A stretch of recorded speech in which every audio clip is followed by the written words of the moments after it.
adik-adik, senang bertemu kembali dengan kalian bersama Kak Masta dari GKPS Sambu Baru. Adik-adik, hari ini judul renungannya adalah Mungkinkah bersukacita?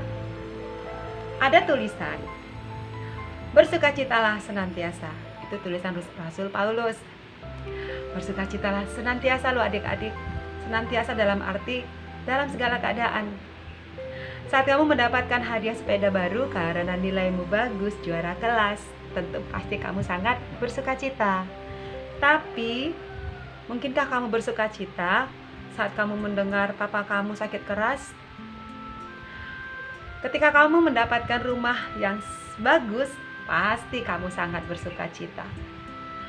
Tapi mungkinkah kamu bersukacita adik-adik kalau rumahmu kebanjiran, penuh dengan air dan lumpur, semua perabotan rusak?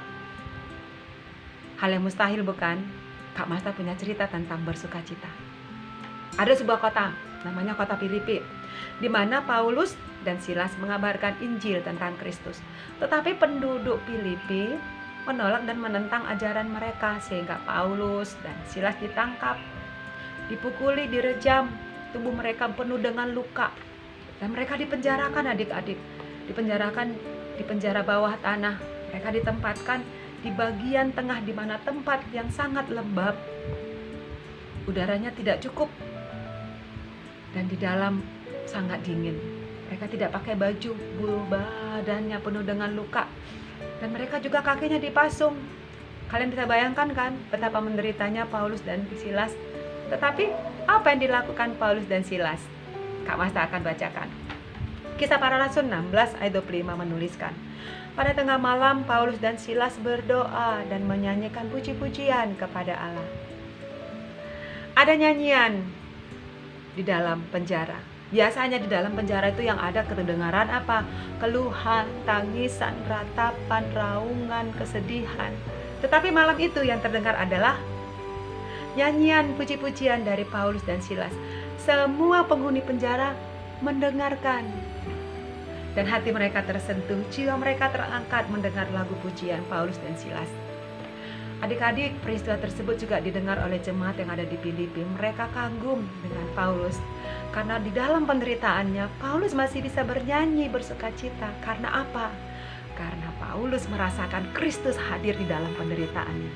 Adik-adik, pada tengah malam itu terjadi gempa bumi. Pintu penjara tertutup, dan para napinya semua lari. Para tahanan berhamburan keluar. Terus Paulus dan Silas bagaimana? Apakah mereka juga ikut kabur? Kamu bisa cari sendiri ya apa yang terjadi. Kamu baca Kisah Rasul 16. Nah, ketika Paulus berada di Roma, dia mendengar kabar bahwasanya ada banyak jemaat di Filipi mengalami siksaan karena mengikut Kristus. Dan oleh karena itulah yang menjadi latar belakang Paulus menuliskan bersukacitalah senantiasa.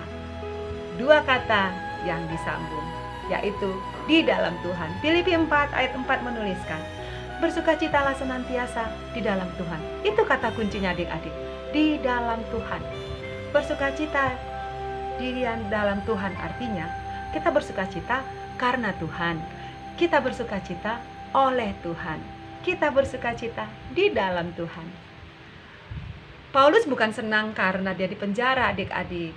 Bukan, tapi karena dia merasakan bahwasanya Kristus ada bersama dengan dia.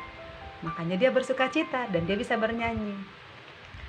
Kamu bersukacita bukan karena rumah kamu kebanjiran. Kamu menangis, sedih. Dan Yesus ada di situ juga, ikut bersama kamu merasakan kesedihan. Itu sukacitanya. Kamu bersukacita bukan karena kamu sakit, tetapi kamu bersukacita karena Yesus hadir melawat dirimu dan memberikan kesembuhan. Amin. Kita berdoa. Terima kasih Tuhan Yesus, ajarlah kami untuk senantiasa bersukacita di dalam Engkau, karena Engkaulah sumber sukacita kami. Amin. Demikian renungan dari Kak Masta. Yesus memberkati. Shalom.